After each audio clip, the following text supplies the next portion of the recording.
आज के मेरे युवाओं के पास यह जटिल प्रश्न है कि प्यार को चुने या परिवार को चुने, करियर को चुने कि प्यार को चुने, करियर को चुने कि परिवार को चुने। तीनों एक दूसरे के पूरक है।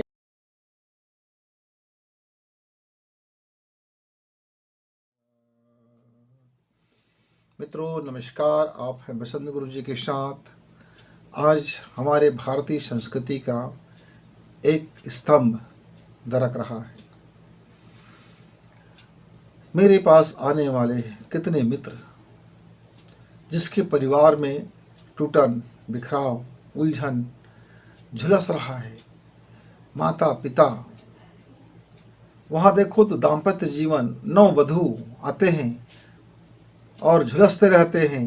उनकी माता पिता की अकथ पीड़ा की कहानी, दुखद कहानियाँ, पति पत्नी के बीच में नवयुवकों का इतनी तलाक, अभी शादी को कुल जमा 1 साल नहीं हुआ पर तलाक की नौबत, 2 साल नहीं हुआ तलाक की नौबत, 12 साल हो गया है तलाक की नौबत, बच्चे बड़े हो रहे हैं तलाक की नौबत, बुढ़े बुढ़े हो रहा है तलाक की नौबत। घर में शांति रही, घर में सुकून रही।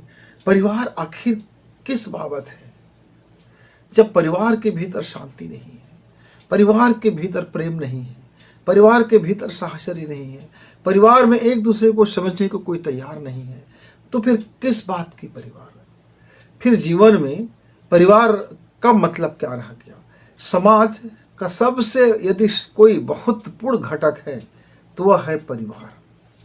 कोई व्यक्ति अकेला यदि जीवन जीता है, उसके पास कोई नहीं है, माता पिता, भाई बहन, पत्नी कोई नहीं है, वो बिल्कुल अकेला हो जाता है, तब उसको एक परिवार की कीमत समझ में आता है।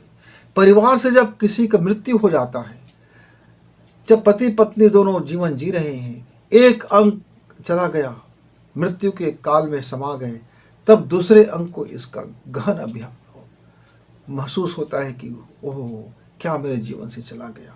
माता पिता का छाया, माता पिता का आशीर्वाद, बच्चों की मेहनत, पूरे घर एक किलकारियों से जो भरते हैं, एक माता पिता बच्चे सब मिलकर के जब यह परिवार चलता है, हंसते खेलते, खाते पीते, नाचते गाते, मेहनत करते, मेहनत का स्वप्न पालते, ये घर बनाना है, वो घर बनाना है, दीवार को ये करना है, दीवार को वो करना है, फर्श लगाना है, नई टाइल्स करना है, नया रंग रोगन करना है, ये बनाना है, वो बनाना है, ऐसा करना है, वैसा करना है, एक ड्रीम बनाते रहते हैं परिवार के साथ बैठ करके। और उस ड्रीम को पाने के लिए पूरी परिवार फिर एकजुट हो जाता है। गृहिणी माता पिता खाना बनाते हैं, साफ सफाई करते हैं, जिसके जो कमाने वाले हैं वो बाहर का कमाई करते हैं, नौकरी पेशा नौकरी करते हैं, खेती वाले खेती करते, उद्यम वाले उद्यम करते, उद्योग वाले उद्योग करते, मतलब सबका एक प्रोग्रामिंग से काम चलते रहता है। और ये सब के पीछे जो घटक काम करता है वो होता है परिवार। और परिवार में ही यदि अनबन हो जाए, परिवार में ही यदि खलस आ जाए, परिवार में ही दरार आ जाए, परिवार ही टूटने लगे, परिवार ही झुलसने लगे, परिवार में एक दूसरे को कोई सुनने वाला ना हो, समझने वाला ना हो, तो फिर उसका जीवन तो बेड़ा गर्क हो गया। आपको जीते जी यही नरक मिल गया। स्वर्ग कहीं मिलेगा कि नहीं मिलेगा कौन जाने। कितने अरब रुपए है आपके पास, कोई काम का नहीं है। कितने आप पावरफुल हो, इसके भी किसी काम के नहीं है। आपके पास कितनी सुंदरता है, सब भाड़ में गया। आप कितने विद्वान हो, वो सब गया, सब के सब गड्ढे में गया। आपका परिवार से यदि संतुष्ट नहीं है, परिवार में यदि मेल जोल नहीं है, परिवार में यदि साहचर्य नहीं है, आज क्या हो रहा है? आज हो क्या रहा है? आप देख रहे हैं कि शादी होते ही माता पिता से अनबन, माता पिता को बच्चे से अनबन, जैसे बहू नहीं आ करके कोई दूसरा ग्रह से आ गया है। ऐसे बातें, ऐसे कारनामे कि लगता है, आश्चर्य होता है कि ये मनुष्य है, यही मनुष्य है जो जिसको भगवान ने बनाते समय गर्व किया था कि मैं अपना प्रतिनिधि बना के भेज रहा हूँ, मैं अपना अंश दे के भेज रहा हूँ, मैं इसको शानदार बना के भेज रहा हूँ, इसमें देवत्व बना के भेज रहा हूँ।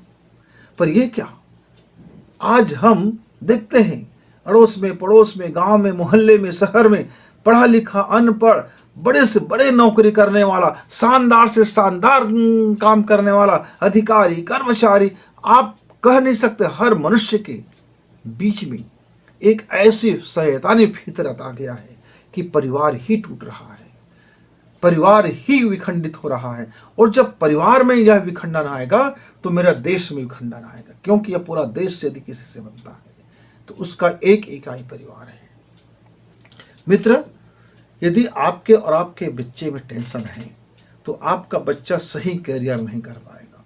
यदि वो ऑफिस जाएगा भी तो वहाँ बेहतरीन काम नहीं कर पाएगा। यदि वो दुकान भी जाता है तो सही ग्राहकी नहीं कर पाएगा। यदि उसका बड़ा उद्योग है वहाँ भी जाता है तो सही प्लानिंग नहीं कर पाएगा। परिवार में यदि तनाव है, आप जाते हैं कि स्कूल जाते हैं, आप बच्चों को क्या पढ़ा पाएंगे, क्योंकि आपकी पूरे एनर्जी तो तनाव में भर गया है। तो मित्रों, यदि हमारा परिवार अस्वस्थ है, यदि मेरा परिवार मेंटल है, यदि मेरे परिवार में मानसिक ग्रस्तता है, यदि मेरे परिवार में विजन क्लियर नहीं है, यदि मेरा परिवार कन्फ्यूजन है, तो फिर वहाँ से शानदार एनर्जी कैसे निकलेगा, वहाँ से अद्भुत चीज़ें कैसे निकलेगी, वहाँ से कार्य करने वाले लोग प्राणवान कैसे निकलेंगे। फिर वहाँ तो वो अधूरा है। आप नरक बना के रखे हो और पूजा पाठ करके भगवान से कहीं स्वर्ग की कामना करते हो, तो पहले तो जो मिला है उसी को संभाल नहीं पाए। आपको परिवार मिला, बच्चा मिला, बहू मिला, बेटा मिला, नाती मिला, नतनी मिला, घर परिवार मिले, व्यवसाय मिले, आप इसी को नहीं संभाल पाए। यही किचिर कैया, यही कचकचबाजी, यही किरच किरिच हो रहा है, यही सब लहू लुहान हो रहा है, यही सब का धनिया बोई जा रही है, यही मटिया मेट हुआ जा रहा है, यही शांति सब घोटालेबाज हो रहा है। और फिर आप बड़े आयोजन करते हो, फिर भगवान से प्रार्थना भी करते हो, हे भगवान मेरे बच्चे का करियर बना दो, हे भगवान मुझे अच्छी बहू दे दो, हे भगवान मुझे अच्छा दामाद दे दो, हे। और भगवान से आप फिर भीख मांगते हो। मित्रों, अपने परिवार को बचाइए, झुलसने मत दीजिए। कोई बात आ गया, बैठ लीजिए, बात कीजिए, समझिए एक दूसरे की अहमियत, समझिए एक दूसरे की कीमत, समझिए एक दूसरे की जो कर रहे हैं उसकी विशेषता समझिए। आप दूसरे की बात मानते हो, बाहर वाले लोगों की बात मानते हो, कुछ का कुछ सोचते हो, तो माता पिता और बच्चे सबका सामूहिक जिम्मेदारी है कि वो अपने परिवार के सौहार्द को बनाए रखे, साहचर्य को बनाए रखे, प्रेम को बनाए रखे, आर्थिक मैनेजमेंट को बनाए रखे। जब सब मिल करके कोई चीज को सोचेंगे तो बेहतरी होगा। हम एक तरफा सोचेंगे तो कैसे बनेगी। तो मित्रों, इस परिवार का जो सबसे ज्यादा सत्यानाश किया है वे है हमारे कंफ्यूजन लाइफ स्टाइल, हमारे थॉट का क्लियर नहीं होना, हमारे विजन का क्लियर नहीं होना, हमारे अपने ऊपर नियंत्रण नहीं होना, हमारे विचारधारा की टकराहट, हमारी पीढ़ियों के साथ संघर्ष, हम इसको नहीं समझ पाते। हम तो कहते हैं हम बहुत बड़े त्याग कर रहे हैं, हमने बच्चे के लिए किया, हमने बच्चों के लिए वो किया, हमने ऐसा किया। यानी आप उसको भुलाना चाहते हो और बच्चा कहता है तुम्हारा कर्तव्य था, तुमने पैदा ही क्यों किए, अब पैदा किए तो तुम्हारा तो जिम्मेदारी बनता है। अब दोनों के बीच में संघर्ष हो गया, यानी विजन का कन्फ्यूजन। जब आपका विजन का कन्फ्यूजन में आ गए तो फिर तो बिगड़ना है। और हमारी जो शिक्षा पद्धति है, जो अंग्रेजी मॉडल का शिक्षा पद्धति है और भारतीय संस्कृति, दोनों के बीच में संघर्ष। यह नए जीवन चाहता है, नई स्टाइल चाहता है, नए तरीके चाहता है, और जीवन हमारा पुराना। तो इसमें होते क्या है, हम चाहते समृद्धि है, हम चाहते बच्चे करियर बन जाए, बच्चा चाहता है वो उसको प्रेम मिले, वो चाहता है वो लव में दीवानगी बन के फिरे, वो चाहता है लैला है तो मजनू मिले, मजनू है तो लैला को मिले, और वो चाहता है कि उसका पूरा समय इसी में व्यतीत हो। घर वाले उसकी पोषण करें, घर वाले उसकी मौज मस्ती का ख्याल रखें, घर वाले उसकी शान शौकत का ख्याल रखें, सब कुछ घर वाले करें क्योंकि उसने पैदा किया है। माँ बाप चाहते हैं कि हमने पैदा कर दिया, अब कमा कमा के लाओ, हम जो चाहते हो वैसा करो, हम जिसे कहेंगे उससे विवाह करो, हम जिसे चाहेंगे उसको आप प्रेम करो, आप जितना कहेंगे उतना मोहब्बत करना, हम जितना कहेंगे उससे उतना वो करना। यानी हर कोई एक दूसरे को धकिया रहा है, हर कोई एक दूसरे को आदेश फरमा रहा है, तुमको ऐसा करना चाहिए, तुमको ऐसे करना चाहिए, तुमको ऐसे करना चाहिए। तो तुमको ऐसे करना चाहिए, फिर परिवार में ठीक ठीक होने के बजाय सब ठाक ठाक होने लग जाता है। फिर परिवार में ठीक नहीं रह जाता, सिर्फ परिवार में ठक ठक ठक ठक होना शुरू हो जाता है। मित्रों, तो फिर आपकी प्राण बचा कहाँ, आपकी देवत्व बचा कहाँ, आपकी मनुष्यता कहाँ गई, आपकी मानवता कहाँ गई, आपकी बुद्धित्व कहाँ गया, आपका बुद्धिमत्ता कहाँ गया, आपका एजुकेशन कहाँ गया, आपका सोच कहाँ गया, आपका बड़ी बड़ी दर्शन शास्त्र कहाँ गया आपका एक मामूली सा सोच। मेरे एक छोटे से परिवार में भी यह प्रेम बना रहता था। मित्रों, इस भारत में न जाने कितने बड़े बड़े संयुक्त परिवार रहे, पूरे संयुक्त परिवार एक ही चीज पर चलता था, उनका विजन क्लियर होता था कि घर वाले से हमको सबका सम्मान और साहचर्य भाव से रहना है। अपने इच्छाओं का सेकंड स्थान और परिवार में दूसरे की जो जरूरत है वो उसका पहला स्थान। तो जब हम अपना इच्छा सामने रखते हैं तब घर में धड़कन शुरू होती है। जब हम अपनी इच्छा को सेकेंडरी मानते हैं और पहले घर की ज़रूरत को ध्यान रखते हैं तब उस घर में प्रेम मोहब्बत ऑटोमेटिक बनता हुआ चला जाता है। क्योंकि तब आपको बिना कहे आपको जो तब त्याग करना है आप त्याग सहज रूप से कर देते हो, और घर वाले भी आपकी इच्छा की विरुद्ध में कोई काम, आपकी इच्छा को देखते हैं और वो कोशिश करते हैं कि आपकी इच्छा की भी पूर्ति हो जाए। परिवार चाहता है कि उसका युवक समृद्धशाली बने और घर के युवा चाहता है कि उसके प्रेम को घर के लोग स्वीकार करें। अब प्रेम और कैरियर संघर्ष शुरू हो गया। वो चाहते हैं कैरियर बना लो, युवा चाहता है कि उनके प्रेम को पहले स्वीकार लो। अब इसमें धीरे धीरे संघर्ष होते होते वो बड़ा विकराल उत्पन्न हो जाता है।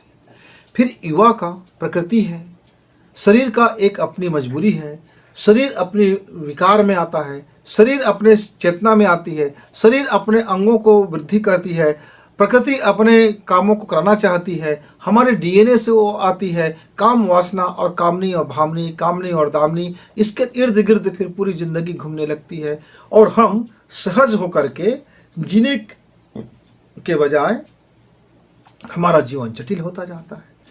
हमारे प्राण चैतन्य होने के बजाय हम बुझने लगते हैं, क्योंकि नाउमीदी है, घर में टंटा है, किचिरकैया है, झगड़ा है और एक दूसरे को हम देखते हैं तो क्रोध आ जाता है, गुस्से से हम फट पड़ते हैं, नाना प्रकार की शिकायतें लेकर के बैठ जाते हैं, दुनिया भर की चीज़ें लेकर बैठ जाते हैं और अपने परिवार से अलग थलग रहना चाहते हैं।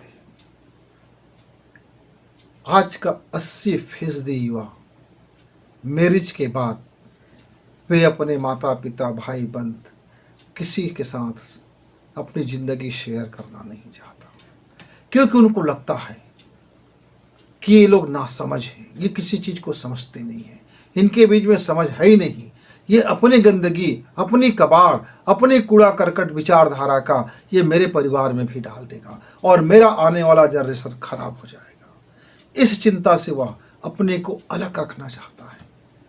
मित्रों, आज का मनुष्य प्रजनन और पेट से ऊपर हो चुका है। जब तक आप प्रजनन और पेट ये दो को लेकर के बैठे रहेंगे तब आपके घर में उलझन उलझाती रहेगी और आपका घर झुलसता रहेगा, क्योंकि मनुष्य पेट और प्रजनन से कहीं बहुत ऊपर का है।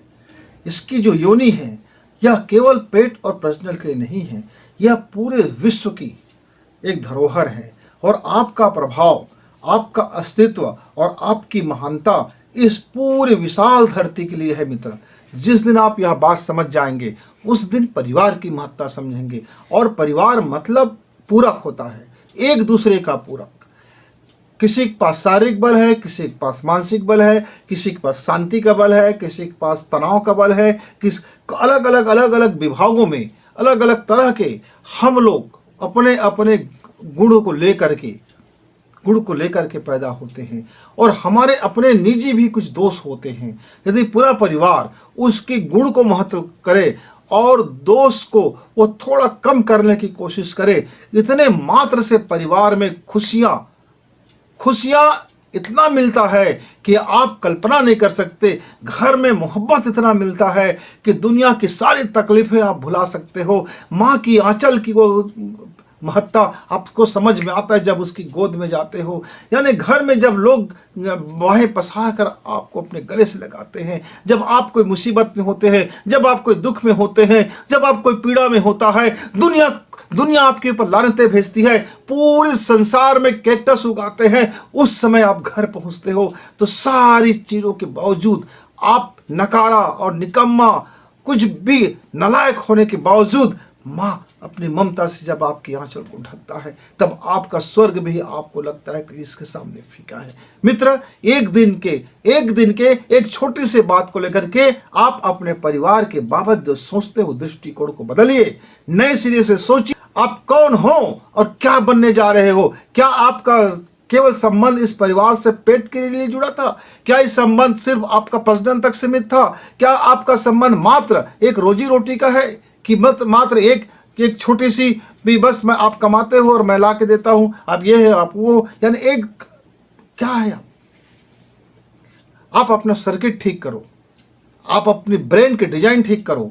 आप जब आपका ब्रेन का डिजाइन सर्किट बदलता है, लोचा होता है, केमिकल का लोचा, समझ के लोचा, सोचने की लोचा, दृष्टिकोण का लोचा, तब आपके परिवार में विघटन आता है। और परिवार में जब विघटन आता है तब उसका प्रभाव भी आपके ऊपर आता है।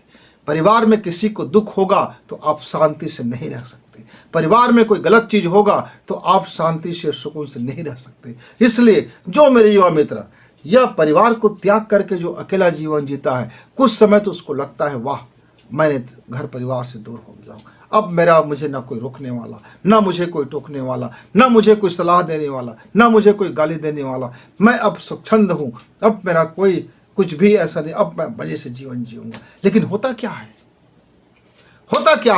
साल 2 साल के बाद वो जिनके साथ जिंदगी जीते रहते हैं, खटपट इतनी खटपट हो जाती है कि यह परिवार रहते तो उसको संभाल लेता, और फिर उसके जीवन में एक अंतहीन पीड़ा आती है और उनका परिवार वैसे ही बसता है। और फिर उनका जो नया जनरेशन है, नई पीढ़ी जो है, वह ज़्यादा तकलीफ में आ जाती है। मित्रों, इसलिए चाहे परिवार संयुक्त हो या परिवार आपका हो, परिवार में 4 लोग हो या परिवार में 10 लोग हो या परिवार में 20 लोग हो, लोगों की संख्या से इसका कोई मायने नहीं है। मायने है आपकी समझ क्या है, आपका दृष्टिकोण क्या है, आप अपना प्रेम का मायने क्या समझते हो, आप अपने कर्तव्य क्या समझते हो, आप अपनी जिम्मेदारियां क्या समझते हो, आप ईश्वर को किस रूप में देखते हो, आप अपने घर को स्वर्ग बनाना चाहते हो कि नरकी जीवन आपको पसंद है, आपके घर में प्रेम बना रहे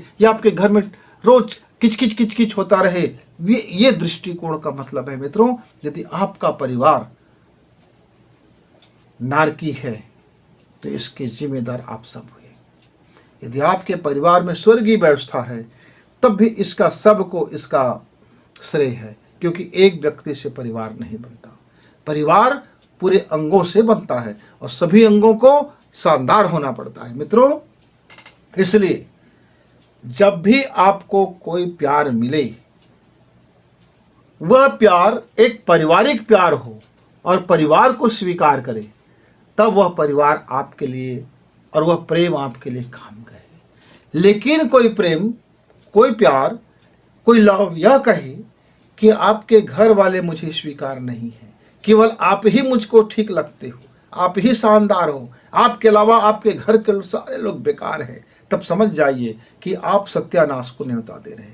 तब समझ जाइए कि आप अपने शत्रु को गले लगा रहे हो। तब समझ जाइए कि आप शहद के साथ जहर पी रहे हो।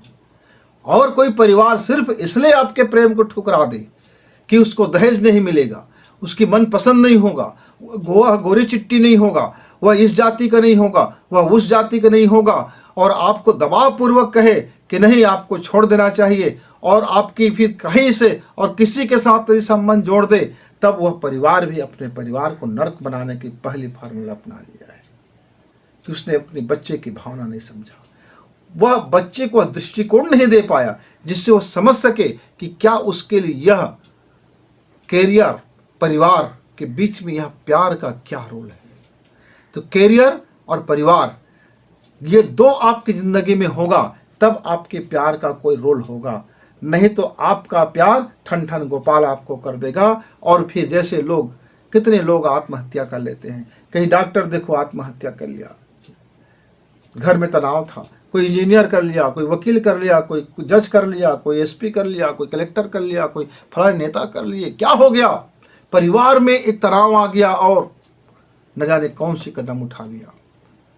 मित्रों, यह परिवार हमारे जीवन का सर्वाधिक महत्वपूर्ण अंग है, इसको आप इग्नोर नहीं कर सकते हैं। तो आपके परिवार में आपका एक विजन चाहिए। मैंने एक परिवार के पास गया, क्या गजब का परिवार था। 2 भाइयों के बीच में कोई तनाव नहीं, कोई टेंशन नहीं, सब मिलकर के घर परिवार चलाते हैं, रोज का रोज बैठक करते हैं, एक दूसरे से बात, एक दूसरे के समझना, एक दूसरे को समझाना। जो बात आपको समझ आ रहा है, नई पीढ़ी को समझ नहीं आ रहा है, तो उसको भी समझने की कोशिश करना। फिर और उसके घर का नया पीढ़ी भी पुराने पीढ़ी से विवाद नहीं करता, उसके मंतव्य को सुनता है, उनके दृष्टिकोण को समझने की कोशिश करता है। इसीलिए उनके घर में प्रेम, मोहब्बत, साहचर्य बने हुए हैं। बहुत से घर परिवार है जिस घर परिवार को लगता है कि यही भगवान रहता है, उस घर परिवार के वातावरण में लगता है कि यही भगवान रहता है। उस घर का एनर्जी, उस घर का इतना पॉजिटिव एनर्जी, उस घर का इतना खुशी कि आपको लगेगा वाह भाई ये नसीब वाले हैं, उन्होंने नसीब बनाया, उन्होंने नसीब बनाया। मित्र, आप भी अपने परिवार को अपने भगवान का घर बना सकते हो। आपका भगवान आपके घर में आ सकता है। आज के मेरे युवाओं के पास यह जटिल प्रश्न है कि प्यार को चुने या परिवार को चुने, कैरियर को चुने कि प्यार को चुने, कैरियर को चुने कि परिवार को चुने। तीनों एक दूसरे के पूरक है, वह किसी एक को नहीं चुन सकता। जिस युवा ने, जिस यूथ ने एक को चुना, उनका जीवन परेशानियों से घिर गया, क्योंकि वह पूरक है। तीनों पूरक है, एक दूसरे की पूरक है, एक दूसरे की जरूरत है, एक दूसरे के सहयोगी है। माता पिता को जरूरत है कि बच्चे की मानसिकता समझे, नए जीवन, नई लाइफ स्टाइल को समझे, और बच्चों को जरूरत है कि अपनी संस्कृति की मानसिकता को समझे, अपने समाज की मानसिकता को समझे, अपने परिवार की मानसिकता को समझे, अपने जीवन की मानसिकता को समझे, अपने जीवन के मूलभूत तथ्यों को समझे। और जिस दिन वह समझ गया यह मनुष्य पेट और प्रेसिडेंट से ऊपर उठा हुआ देवत्व है, इसके अंदर में वह देवता का है, वह देवता से भी ज्यादा पावरफुल है। ईश्वर ने अपनी अंश उसके अंदर में इसलिए नहीं डाला कि इस दुनिया में आकर के अंधे बन करके मौज मस्ती करूं। ईश्वर ने कहा मुझे इस संसार को जीने का मेरी भी इच्छा हो रहा है, तो उसने एक परिवार बनाया और हमारे मार्फत वो ईश्वर जी लेना चाहता है। ईश्वर इस परिवार के बगिया में खिल जाना चाहता है। ईश्वर अवतरित होना चाहता है। वो चाहता है कि कोई परिवार ऐसा बने जिसके अंदर में कहे कि हाँ, ईश्वर तो यही रहता है, ईश्वर तो यही रहता है। मित्रों, आइए अपने अपने घर परिवार में अपने अपने ईश्वर को स्थान दें और हमारा ईश्वर बरबस हमारे घर मेहमान बन के आए और यहीं रुक जाए, कहे कि मुझे यहीं रहना है, यहाँ से कहीं नहीं जाना है। मित्रों, फिर मिलेंगे, तब तक गुरु जी को इजाजत। नमस्कार।